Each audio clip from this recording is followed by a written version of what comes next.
Hello दोस्तों, कैसे आप सब लोग। आई होप अच्छे होंगे, अच्छे बने रहना। इस वीडियो में हम लोग डिस्कस करने वाले इन्वेस्टमेंट स्ट्रैटेजी जिससे आप अपना फैंटेसी करियर को बहुत आगे ले जा सकते हो। हमेशा प्रॉफिट में रहना है, एक स्ट्रैटेजी होनी बहुत जरूरी है, क्योंकि अगर आप डिसिप्लिन वे में स्ट्रैटेजी को यूज करते हो या फिर डिसिप्लिन वे में इन्वेस्टमेंट करते हो तो आप लॉन्ग टर्म में बहुत ज्यादा अच्छे से प्रॉफिट कमा सकते हो। अगर आप डिसिप्लिन वे में रहते हो ना तो आपको पता होता है आप कितने मैचेस हार सकते हो, कितने मैचेस आपको जीतना जरूरी है। और इसके अलावा डिसिप्लिन रहने का बहुत बड़ा फायदा ये होता है कि आपको कभी ऐसा नहीं लगेगा कि यार ये मैच चला गया तो मैं शायद डिप्रेशन में चले जाओ, या ऐसा कुछ नहीं होगा। आपको पता रहेगा कि हाँ, ये मैं 10 में से 4 मैच जीत सकता हूँ या 4 मैच हार सकता हूँ, उसमें से 1 मैच चला गया। इस तरीके से आप इसको कंसीडर करने वाले हो। सबसे पहली बात तो छोटा वीडियो बनाने की कोशिश करूंगा, क्योंकि एक वीडियो में ऑलरेडी इस टॉपिक पे बना चुका हूँ जो 2 या 2.5 साल पहले बनाया था, और वो वीडियो आज भी बहुत जबरदस्त मेरे हिसाब से वर्क करता है अगर आप लोग उसको फॉलो करते हो तो यहाँ पे हम लोग ना स्ट्रैटेजी में तो आपको बता दूं 2 तरीके से बताने वाला हूँ। एक तो आपको नॉर्मल तरीका दिखने वाला जो बेस्ट है मेरे हिसाब से, और एक मैं आपको बताने वाला हूँ रिस्की तरीका। वो रिस्की तरीका किसके काम में आने वाला है? जो लोग काफी ज्यादा हाई इन्वेस्ट करते हैं उन लोगों के लिए।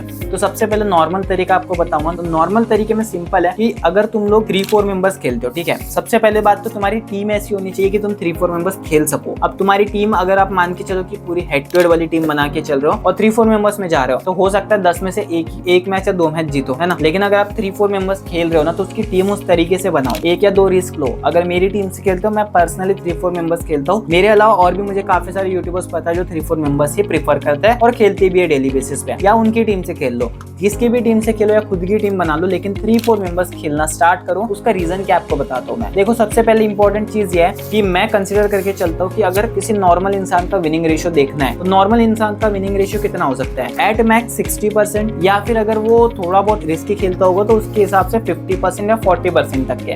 तो 40% में एक मिनिमम पकड़ के चलता हूँ कि किसी भी इंसान का विनिंग रेशियो हो सकता है यहाँ पे 3 और 4 मेंबर्स में। तो इस हिसाब से हमको स्ट्रेटेजी बताने वाला हूँ। और ये स्ट्रेटेजी पर्सनली अगर मैं बताऊँ, मैं पर्सनली यूज करता हूँ। आज से नहीं यूज कर रहा हूँ, कई सालों से यूज कर रहा हूँ, आगे भी इसको यूज करने वाला हूँ। और मैं आपको सजेस्ट करूंगा कि आप इस स्ट्रेटेजी को जरूर फॉलो करो अगर आप लोग एक मीडियम इन्वेस्टर हो। अब मीडियम इन्वेस्टर से मेरा क्या कहना है कि अगर आप 500 रुपए भी हर मैच में इन्वेस्ट करते हो और 500 रुपए से 1 लाख तक के भी अगर जाते हो तो आप मीडियम इन्वेस्टर की लिस्ट में आते हो। तो आप इस स्ट्रेटेजी को फॉलो करके चलो, आप अच्छा खासा प्रॉफिट ऐसे करके जाने वाले हो। चाहे टीडीएस का रूल अप्लाई हो, फर्क नहीं पड़ता, आपकी स्ट्रेटेजी रहेगी, आप जबरदस्त आप विन करने वाले हो, ठीक है। सबसे इंपॉर्टेंट चीज जो आपको बतानी है, सबसे पहले अपना इन्वेस्टमेंट स्प्लिट कर दो 10 से 15 पार्ट्स में। और उसके अलावा सेकंड चीज, ये कॉन्टेस्ट जो मैं आपको बताने वाला हूँ, ये कॉन्टेस्ट ना आपको विजन 11 पे खेलना है, किसी और बड़ी एप्लीकेशन पे मत खेलो। सिंपल रीजन बता रहा हूँ उसका क्या है। अगर 4 मेंबर्स की बात करूं मैं तो विजन 11 4 मेंबर्स में आपको 100 रुपीज में 380 रुपए देता है। मैं एग्जांपल दे रहा हूँ कि अगर आप रिटर्न देखो तो कभी कभी 3.7 टाइम्स आते हैं, कभी कभी 3.8 टाइम्स आते हैं। वही अगर किसी बड़ी एप्लीकेशन की बात करें तो 4 मेंबर्स में 3.3 3.2 टाइम्स आपको रिटर्न देखने मिलता है। या फिर एटमोस्ट देखा तो 3.4। तो 3.8 और 3.4 में कितना फर्क है ना, आप इसको थोड़ा बहुत समझ सकते हो। उसके अलावा जो 3 मेंबर्स में आपको यहाँ पे विजन 11 में 2.8 टाइम्स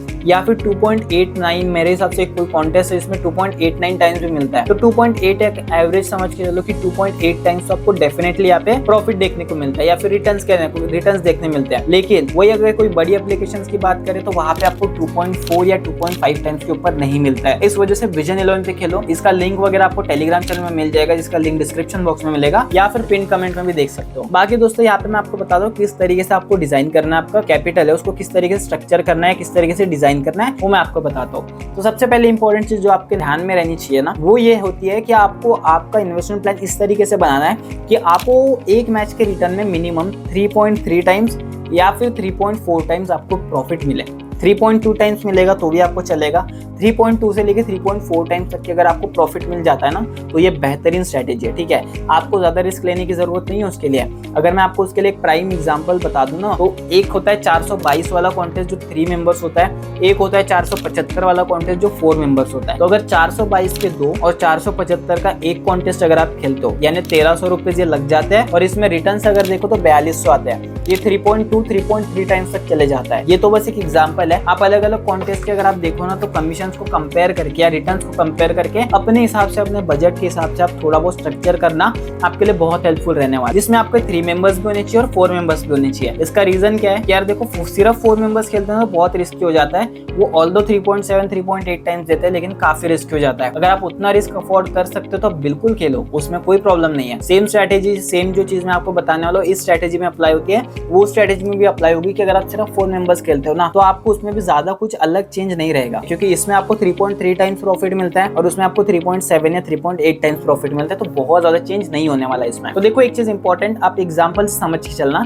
कि अगर 100 रुपए आप इन्वेस्ट करते हो और आपको 3.3 टाइम्स मिलता है, तो आप 100 रुपए अगर इन्वेस्ट करते हो हर मैच में, और हर मैच एक मैच का अगर विनिंग हो जाता है तो 330 रुपए आपको मिलने वाला है। अगर 10 मैच का इसका कैलकुलेशन कर लो ना आप, तो 10 मैच में आप अगर मान के चलो 1000 रुपए इन्वेस्ट हो गए 100 मिला के, अब 10 मैच में आपका विनिंग रेशियो कितना रहेगा? टू द लिस्ट में मान के चलते हो 40%। 10 मैच में आप 4 मैचेस जीतने वाले, तो 4 मैचेस में आपका कितना प्रॉफिट निकल के आ रहा है? आप 330 को अगर 4 से मल्टीप्लाई कर देते हो तो 1350 रुपए के आसपास आपको मिलने वाला है। 1000 रुपए आपने इन्वेस्ट किए, सिर्फ 4 मैचेस जीते, 1350 आए। उसमें भी 6 मैचेस जो हारे हो, उसमें एक तो मैच आएगा जिसमें आधा विन करोगे आप, पूरा नहीं लेकिन आधा तो विन करोगे किसी ना किसी मैच में, या किसी ना किसी मैच में हो सकता है कि एक कॉन्टेस्ट विन कर लो, तो ऐसा भी कुछ चांस बन जाएगा। तो उस केस में क्या हो जाएगा, मान के चलो आप 330 नहीं 200 रुपए और जीत जाते हो, तो आप टोटल ना 10 मैच में सिर्फ 4 मैचेस क्लीन स्वीप करके 1500 रुपए जीत रहे हो, या फिर आप कह सकते हो 1600 रुपए भी जीत सकते हो, यानी 60% का नेट प्रॉफिट है आपका। इसमें से टीडीएस वीडीएस कट भी गया तो कितना कटेगा आपका यार, फिर भी आप प्रॉफिट में रहोगे। वही अगर कोई बड़ी एप्लीकेशंस पे अगर जाओगे तो आपको ये 1600 का विनिंग पहले ही 1200 या 1300 का हो जाएगा, पहले ही 1200-1300 का हो जाएगा, और उसके ऊपर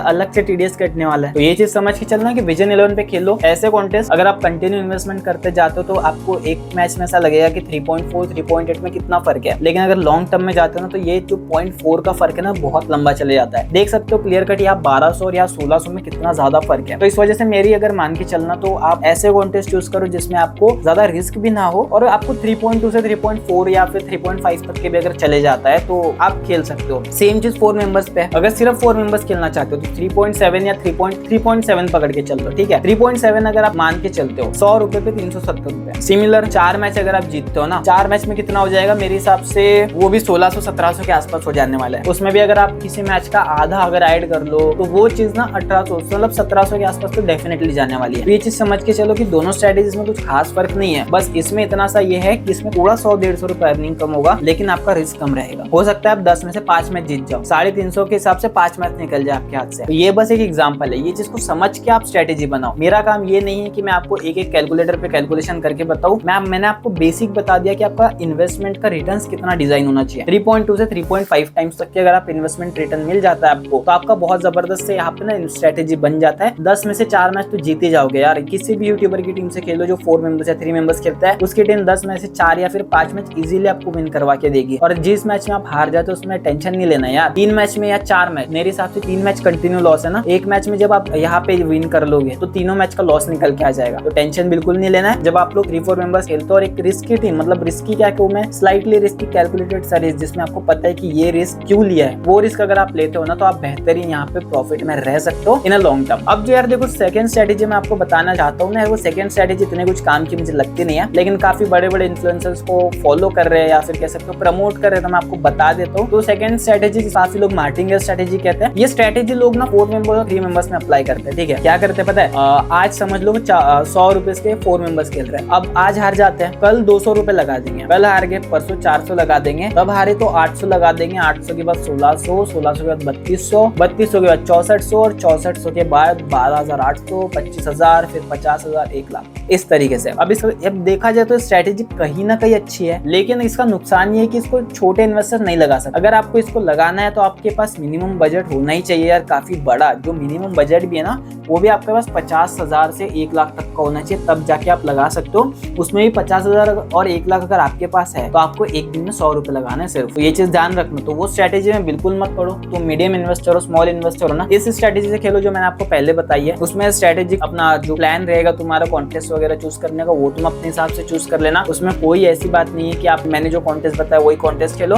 आप हो सकता है अपने कॉन्टेस्ट खेलो, चाहे आप 133 वाला कॉन्टेस्ट अच्छा आता है जिसमें 500 रुपए आपको मिलते हैं 4 मेंबर्स में। उसके अलावा एक मेरे हिसाब से 115 का कॉन्टेस्ट आता है विजन 11 में 3 मेंबर्स का। 115 और 133 का जबरदस्त कॉम्बिनेशन हो सकता है। अगेन एक 262 वाला 4 मेंबर्स आता है, उसमें भी काफी जबरदस्त रिटर्न है। तो ऐसे काफी सारी चीजें मैंने तो ऑलमोस्ट सारे कॉन्टेस्ट देख रखे हैं, सारे कॉन्टेस्ट खेल रखे हैं, तो मैं तो आपको सब चीजें बता सकता हूँ, लेकिन यार वीडियो काफी लंबी हो जाएगी। बस मेरा मेन जो आपको बताने का था वो ये था कि आपका इन्वेस्टमेंट प्लान 3 टाइम्स या 3.5 टाइम्स बना के चलो, पैनिक मत करो, और साथ ही साथ एक अच्छा टीम फॉर्म करो। सबसे इंपॉर्टेंट चीज है अच्छी टीम फॉर्म करो, या फिर जो अच्छी टीम फॉर्म करता है, खुद 3-4 मेंबर्स खेलता है, उसकी टीम से खेलो, या मुझे फॉलो करते तो मेरी टीम से रेगुलर 3-4 मेंबर्स खेल लो, आपके लिए बेनिफिशियल रहने वाला है एनीवेज। तो दोस्तों आई होप आपको ये वीडियो पसंद आया होगा। अगर आपको ये वीडियो पसंद आया तो वीडियो के के नीचे मुझे बता देना कि कौन से आपको नेक्स्ट वीडियोस चाहिए और वीडियो को लाइक करके सपोर्ट करते रहना। बाकी मैं मिलता हूँ आपको नेक्स्ट वीडियो में।